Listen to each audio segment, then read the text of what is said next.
Assalamualaikum warahmatullahi wabarakatuh.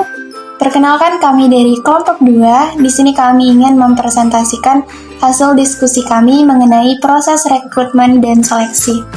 Baik, langsung saja kita masuk pada pembahasan yang pertama, yaitu tentang pengertian seleksi dan rekrutmen. Nah, pertama yang kita bahas yaitu definisi dari rekrutmen. Rekrutmen itu adalah proses menyaring dan mempekerjakan orang secara aktif untuk suatu posisi atau pekerjaan. Nah, jadi proses perekrutan itu mengacu pada suatu prosedur mulai dari perencanaan hingga onboarding karyawan baru menjadi bagian dari tim inti perusahaan.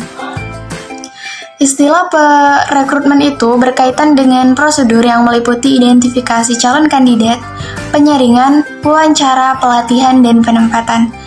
Kemudian ada beberapa pendapat para ahli mengenai definisi dari rekrutmen. Salah satu di antaranya itu adalah menurut Schermerhorn. Nah, beliau itu mengatakan bahwa definisi dari rekrutmen itu adalah proses penarikan sekelompok kandidat untuk mengisi posisi yang lowong. Perekrutan yang efektif akan membawa peluang pekerjaan kepada perhatian dari orang-orang yang berkemampuan dan keterampilannya memenuhi spesifikasi pekerjaan. Nah, kemudian yang harus kita ketahui juga yaitu apa sih seleksi karyawan itu? Nah, seleksi karyawan itu adalah suatu proses pemilihan dan penentuan pelamar pekerjaan yang terdiri dari beberapa langkah spesifik untuk posisi jabatan yang tersedia dengan tujuan mengurangi jumlah pelamar yang terjaring, sehingga memenuhi kriteria yang telah ditentukan oleh instansi atau perusahaan. Nah, seleksi karyawan itu adalah kegiatan dalam manajemen sumber daya manusia yang dilakukan setelah proses rekrutmen karyawan selesai dilaksanakan.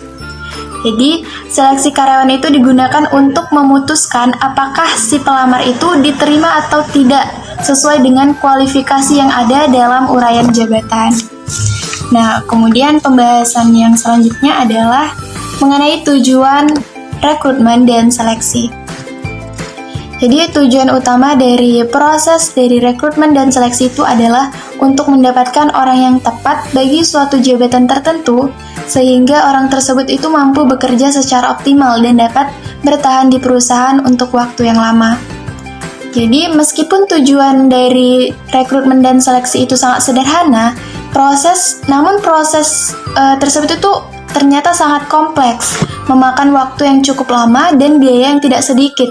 Dan bahkan itu sangat membuka peluang untuk melakukan kesalahan dalam menentukan orang yang tepat. Assalamualaikum warahmatullahi wabarakatuh. Perkenalkan, nama saya Eti Handayani Hasibuan dengan NIM 0103211002. Baiklah, di sini saya akan melanjutkan materi tentang 7 proses rekrutmen karyawan yang efektif. Yaitu ada 7 tahap. Tahap pertama yaitu mengidentifikasi jenis pekerjaan. Pertama, kita harus mengumpulkan informasi tentang sifat dan jenis pekerjaannya, terutama untuk para karyawan yang baru yang belum pernah ada sebelumnya di organisasi. Kemudian, sebelum merekrut, kita harus membuat lebih jelas segala hal yang akan dilakukan karyawan ke depan dan bagaimana peran tersebut mendukung pencapaian tujuan organisasi, yaitu tentang ruang lingkup tugas dan tanggung jawab pekerjaan, output pekerjaan yang diminta, kesesuaian peran dengan organisasi, dan keterampilan yang dibutuhkan untuk menjalankan peran.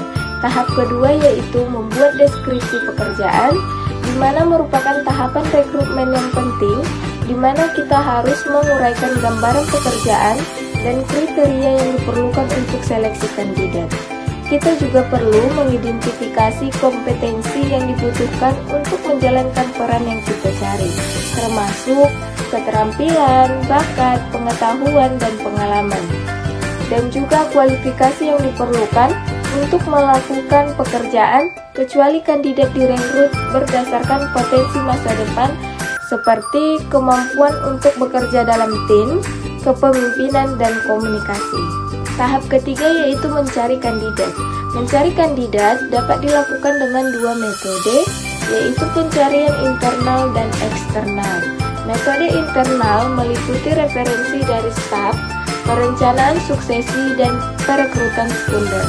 Sebelum mencari dari luar, penting bagi kita untuk tidak melupakan kumpulan bakat internal organisasi, memberikan kesempatan pertama kepada karyawan untuk pengembangan dan kemajuan karir, agar dapat meningkatkan motivasi mereka sekaligus menaikkan referensi karyawan.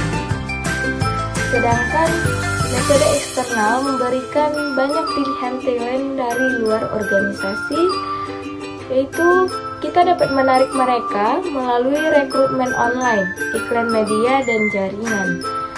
Iklan lowongan kerja masih menjadi cara paling populer untuk menjaring kandidat lebih banyak, dan kemudian iklan harus jelas dan benar-benar menggambarkan pekerjaan serta menggunakan visual dan kata-kata positif untuk menarik pelamar.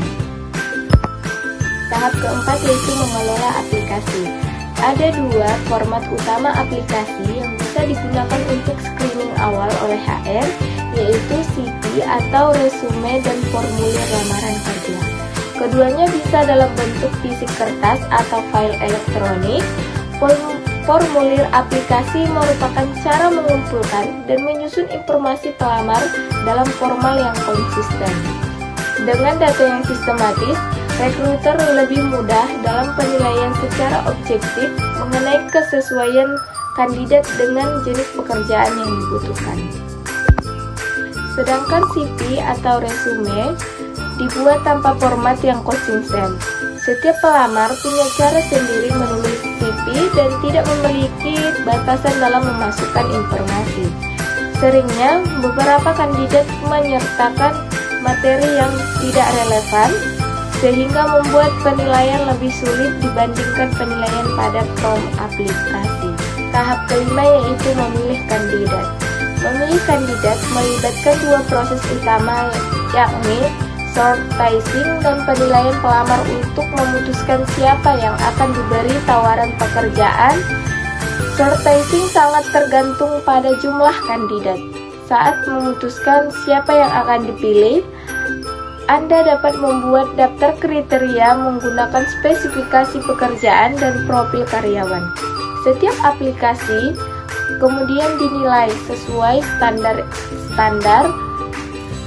dan menggunakan beragam metode untuk menilai kualitas kandidat, dan metode penilaian yang umum meliputi wawancara umum, wawancara berbasis kompetensi, demokrasi, dan presentasi. Tahap keenam yaitu membuat kontrak. Tawaran pekerjaan harus selalu dibuat secara tertulis, tetapi penting diingat bahwa tawaran pekerjaan secara lisan dalam wawancara yang disetujui oleh kandidat juga mengikat secara hukum. Jika kebijakan perekrutan membutuhkan referensi, kita harus membuat aturan yang jelas kapan referensi digunakan dalam proses rekrutmen, termasuk jenis referensi apa yang diperlukan, misalnya dari mantan pemberi kerja. Aturan-aturan ini harus diterapkan secara konsisten. Yang ketujuh yaitu tahap induksi. Induksi merupakan bagian penting dari proses rekrutmen, baik untuk pemberi kerja maupun karyawan baru. Induksi adalah program orientasi untuk kandidat yang telah direkrut dan ditempatkan dalam peran barunya, yang meliputi garis besar yang jelas tentang persyaratan peran atau pekerjaan, dan orientasi terhadap tim kerja, nilai dan budaya organisasi. Kemudian materi selanjutnya yaitu kualifikasi dalam seleksi karyawan. Menurut Hasibuan, pada tahun 2011, terdapat banyak hal yang menjadi dasar kualifikasi dalam proses seleksi karyawan, antara lain yaitu ada 14 poin, yaitu pertama umur, kedua keahlian, ketiga kesehatan fisik, keempat pendidikan, kelima jenis kelamin, keenam tampang, ketujuh bakat, kedelapan temperamen, kesembilan karakter, kesepuluh pengalaman kerja, 11 kerjasama, 12 kejujuran, 13 kedisiplinan, dan yang terakhir yaitu inisiatif dan kreatif. Baik. Assalamualaikum warahmatullahi wabarakatuh. Perkenalkan, nama saya DTM Rahman dengan NIM 0103213021, jurusan Pengembangan Masyarakat Islam. Saya dari kelompok 2, mata kuliah Manajemen Sumber Daya Manusia. Baik, saya akan melanjutkan materi yaitu selanjutnya E. Langkah-langkah seleksi karyawan. Menurut Danang tahun 2012, tahapan atau langkah-langkah dalam proses seleksi karyawan ada 7. Yang pertama yaitu penerimaan pendahuluan. Jika pelamar datang sendiri, wawancara pendahuluan dapat dilakukan. Ini akan membantu dalam upaya menghilangkan kesalahpahaman dan menghindarkan pencarian informasi dan sumber tidak resmi. Yang kedua ada tes-tes penerimaan. Tes-tes penerimaan merupakan berbagai peralatan bantu yang menilai kemungkinan padunya antara kemampuan, pengalaman, dan kepribadian pelamar dan persyaratan jabatan. Beberapa tes penerimaan yang biasa digunakan ada 3. Yang pertama, psikologi tes atau tes psikologi. Kedua, knowledge test atau tes pengetahuan. Dan yang ketiga, performance test atau tes performa. Menurut Danang yang ketiga yaitu ada wawancara seleksi. Wawancara seleksi adalah percakapan formal dan mendalam yang dilakukan untuk mengetahui hal dapat diterima atau tidak diterimanya seorang pelamar. Wawancara mencari jawaban dari pertanyaan-pertanyaan umum. Tujuan utama wawancara pekerjaan adalah untuk penghimpunan informasi bagi pembuatan keputusan seleksi. Wawancara yang dikembangkan secara cermat dapat membuatnya mungkin untuk mencapai tingkat keandalan yang dapat diterima. Selanjutnya yang keempat yaitu pemeriksaan referensi. Personal referensi biasanya diberikan oleh keluarga atau teman-teman terdekat, baik yang ditunjuk oleh pelamar sendiri atau perusahaan sendiri. Yang kelima, evaluasi medis atau tes kesehatan. Pada umumnya evaluasi ini mengharuskan pelamar untuk menunjukkan informasi kesehatannya. Pemeriksaan kesehatan dapat dilakukan baik oleh dokter di luar perusahaan maupun oleh tenaga medis perusahaan sendiri. Yang keenam yaitu wawancara oleh penyelia. Atasan langsung atau penyelia pada akhirnya merupakan orang yang bertanggung jawab atas para karyawan yang baru. Yang F yaitu rekrutmen dan seleksi dalam perspektif Islam. 1. Rekrutmen dalam perspektif Islam. Islam memandang bahwa proses rekrutmen merupakan persoalan yang krusial karena proses rekrutmen berpengaruh terhadap hasil kinerja dan pencapaian tujuan organisasi. Selain itu, Islam juga menyatakan bahwa proses rekrutmen harus dilakukan dengan benar dan baik agar tujuan rekrutmen untuk mendapatkan karyawan yang pantas dan patut dapat tercapai.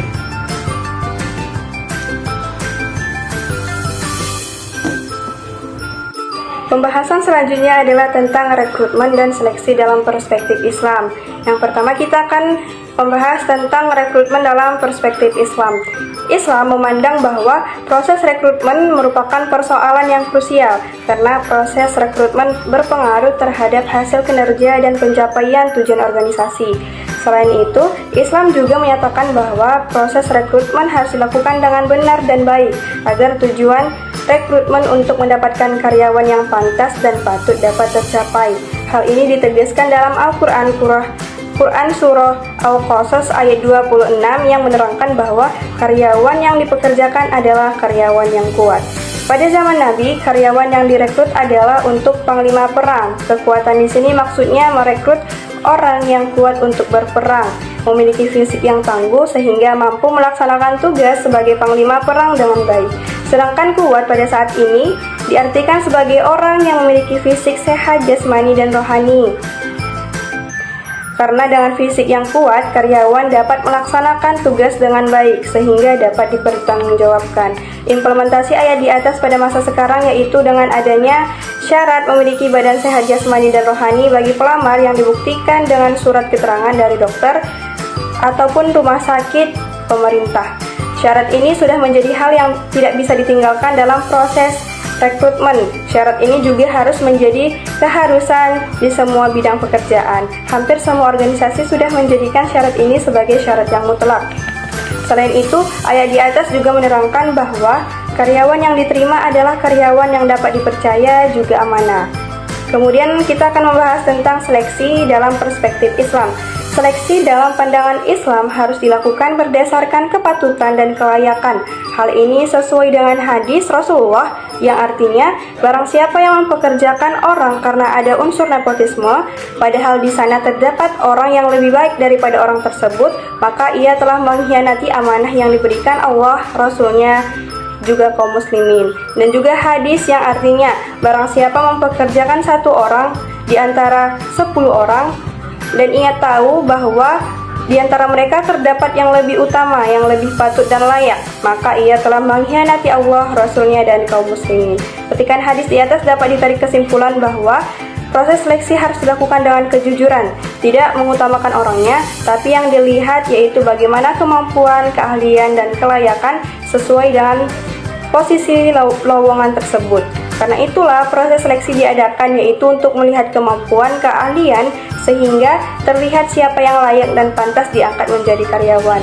Hadis di atas juga menerangkan bahwa seleksi yang dilakukan karena ada unsur nepotisme merupakan perbuatan yang mengkhianati Allah, Rasulnya, dan kaum muslimin pada umumnya. Sama halnya dengan melanggar ketentuan Allah, yang tentu saja hal ini merupakan perbuatan yang mengundang dosa bagi organisasi yang melakukan proses seleksi. Ada 6 kriteria orang yang pantas diluluskan dalam proses seleksi, yaitu memiliki pengalaman dan kompetensi, memiliki ketakwaan dan keturunan yang soleh, memiliki akhlak yang mulia, memiliki argumen yang sahih, tidak mengejar kemuliaan seperti pangkat, dan memiliki pandangan yang luas atas suatu persoalan. Adapun kesimpulan dari makalah kami adalah rekrutmen adalah proses mencari, menyaring, dan mempekerjakan orang secara aktif untuk suatu posisi atau pekerjaan.